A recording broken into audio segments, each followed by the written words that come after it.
On se retrouve avec grand plaisir sur le plateau de Mobility TV pour un grand entretien, comme à chaque fois. Merci de nous être fidèles et de nous regarder toujours plus nombreux et nombreuses. Nous allons parler du contrôle technique maintenant avec Karine Bonnet, directrice générale de DEKRA. Bonjour. Karine Bonjour Bonnet, soyez Aurélien. la bienvenue.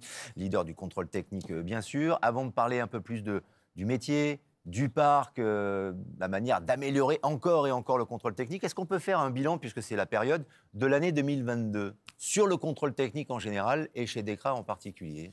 Eh bien, écoutez, c'est vrai que depuis plusieurs années, le contrôle technique est un marché qui est plutôt résilient par rapport aux différentes crises qu'on a pu connaître. À fin octobre, le marché est en légère progression par rapport à l'année dernière de 0,5 points. Donc, effectivement, pour l'instant, il n'y a rien d'inquiétant. On pense finir l'année sur un petit 1% de croissance. Et on retrouve de plus en plus le volume du contrôle technique au global du marché de 2018. Et en chiffres, ça donne quoi quand vous parlez du volume, justement? À fin octobre, on a un peu plus de 21 millions de contrôles techniques effectués en France. Et si on compare à une année comme en 2021 ou en 2018, qui était un marché plutôt stable, on est à 25 millions et demi de contrôles techniques à peu près par an. Donc on en est encore un petit peu loin, là. On va peut-être finir à 22, 22,5. Mais Le contrôle technique qui a beaucoup évolué, le contrôle technique qui existe depuis 30 ans, un peu plus de 30 ans maintenant, et qui a beaucoup changé les habitudes également, mais qui lui-même s'est remis en question pour améliorer le service. Oui, effectivement, le métier a eu 30 ans cette année, au 1er janvier de 2022. Effectivement, alors on était à 50 points de contrôle technique il y a 30 ans, on est à plus de 50 points aujourd'hui. Ah oui. Avec 3 niveaux de défaillance, des mineurs et puis des majeurs et des critiques. Les majeurs et les critiques donnant lieu à des contre-visites. Et puis de la protection de la sécurité routière et de la prévention. Le contrôle technique s'est élargi dans sa mission à la protection de l'environnement, puisqu'on contrôle de plus en plus les émissions polluantes. Et puis effectivement, avec l'introduction aussi de nouveaux types de véhicules, les hybrides, les électriques, qu'on contrôle aujourd'hui également. Vous avez dû vous adapter. Vous avez dû vous adapter parce qu'avant, c'était uniquement le thermique, en effet, mais maintenant, la filière évoluant elle-même, vous avez dû vous adapter. Tout à fait. Donc, il y a effectivement pour les contrôleurs techniques un maintien de qualification qui est obligatoire tous les ans, dans lequel, dans la formation, eh bien, on introduit toutes les évolutions technologiques des véhicules, en plus des évolutions de la réglementation, qui, effectivement, élargit le point de contrôle. C'est un métier qui se réinvente constamment. Au gré des évolutions réglementaires et au gré des évolutions technologiques. Avec la formation, notamment, des agents qui travaillent chez DEKRA, principalement. Nous sommes un organisme de formation, donc on forme tous les ans un peu plus de 3000 contrôleurs techniques, qui sont donc de notre parc, mais aussi des fois des réseaux concurrents, puisqu'il y a des formations initiales qui sont obligatoires pour rentrer dans la profession. Et puis après, il y a un maintien de qualification de 20 heures tous les ans, qu'on délivre effectivement et qui est important puisque ça permet aussi de réévaluer les acquis, les compétences. Et puis, encore une fois, il y a beaucoup de véhicules en circulation très différents, de différentes époques, différentes énergies également aujourd'hui. Donc, c'est important effectivement de vérifier le maintien de ces qualifications. Avec un parc auto qui vieillit, bien sûr, et il est clair qu'on aura l'occasion d'en parler avec vous. Mais j'ai l'impression que vous avez, chez DEKRA, et vous en êtes l'incarnation, vous avez l'envie de féminiser un tout petit peu le métier. Est-ce que c'est vrai et est-ce que c'est possible, surtout? Alors, c'est vrai que le recrutement est un enjeu important dans notre métier. Il manque 1000 contrôleurs à peu près techniques en France. Donc, on a des difficultés à recruter.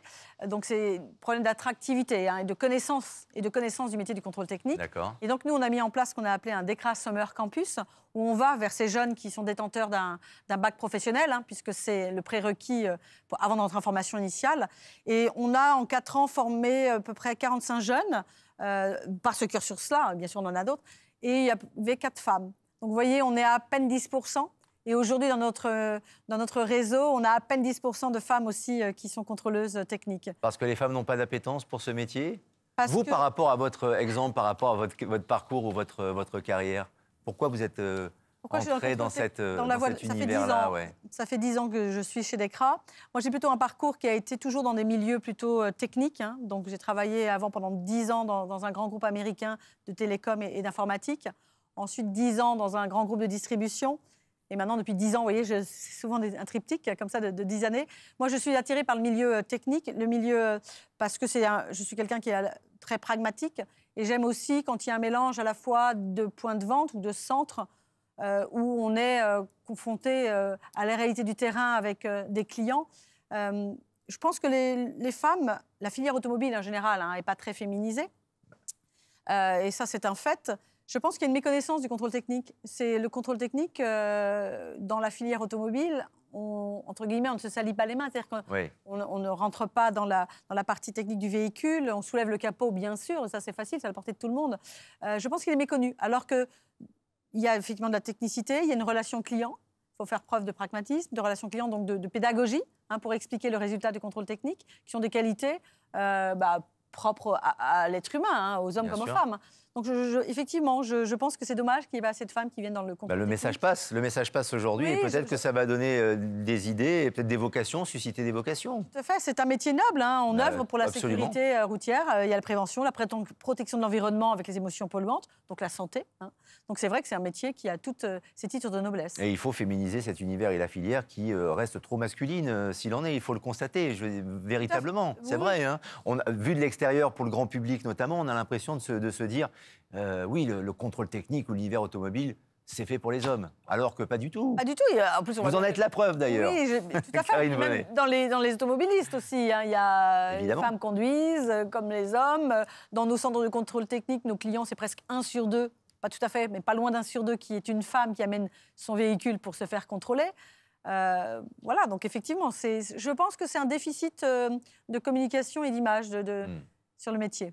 Alors, vous le disiez aussi, vous faites de la prévention, des études notamment. Il y en a une toute récente qui est particulièrement intéressante parce qu'on se rend compte, et ce serait bien que tout le monde essaie d'en tenir compte et de réaliser l'impact de cette étude sur les jeunes. On se rend compte que les jeunes automobilistes, parfois, prennent des risques inconsidérés. Oui, c'est le thème de notre 15e rapport sur la sécurité routière. Donc là, l'année dernière, c'était sur les seniors. Et cette année, c'est sur les jeunes conducteurs, deux populations, j'allais dire, voilà, à des cycles de vie différents, mais tout aussi vulnérables. Les jeunes conducteurs représentent, alors quand on parle des jeunes conducteurs, dans différents chiffres, c'est de 15 à 24 ans ou de 16 à 28 ans, selon les études. Ils représentent 12% de la population et 21% des accidents. Souvent en tant que victime, mais aussi en tant que... 21%, c'est considérable quand même. C'est considérable. C'est plus de 500 jeunes qui sont décédés l'année dernière sur nos routes en France. Les chiffres européens sont à peu près dans les mêmes proportions. Ceci dit, la France, on est mauvais élèves. 21% de morts, quand c'est 16% en Allemagne, 13% en Italie, 12% en Espagne. Donc effectivement, c'est des chiffres importants. Donc ils sont à la fois victimes, mais aussi des fois également à l'origine des accidents. Et ce que vous voulez démontrer donc, à travers cette étude, c'est qu'il faut déjà la prendre en considération, mais essayer d'améliorer les choses? Oui, parce qu'en fait, ce qui est important, c'est d'étudier les origines de ces accidents et donc aussi les leviers pour y remédier. Donc il y a souvent 3 facteurs, facteur humain, facteur technologique, les infrastructures routières. Et effectivement, sur les jeunes populations, le facteur humain est très important. Ils ont moins d'expérience de la route. Sont souvent aussi dans les accidents, ce qu'on relève, les sources de distraction sont importantes. Dans notre étude, on a bien relevé qu'un jeune touche son téléphone 1,7 fois par minute. Et ce n'est pas pour téléphoner, c'est souvent pour regarder sur les réseaux sociaux ou distraction, le GPS. Envoyer un SMS. Regarder pour les... Voilà, il y a vraiment la source de distraction et un des facteurs, en plus de l'alcoolémie, l'usage de l'alcool ou des stupéfiants qui restent malgré tout, et après une vitesse excessive, qui restent les principaux facteurs des accidents et des tués sur les routes. Mais la source de distraction également, c'est un phénomène nouveau. Donc il faut faire attention et merci de le mettre en avant et de mettre en exergue. Merci infiniment d'être venu sur le plateau de Mobility TV, Karine Bonnet, directrice générale de DEKRA. À très vite et on se retrouve très prochainement, bien sûr, sur notre plateau. À très bientôt pour d'autres entretiens.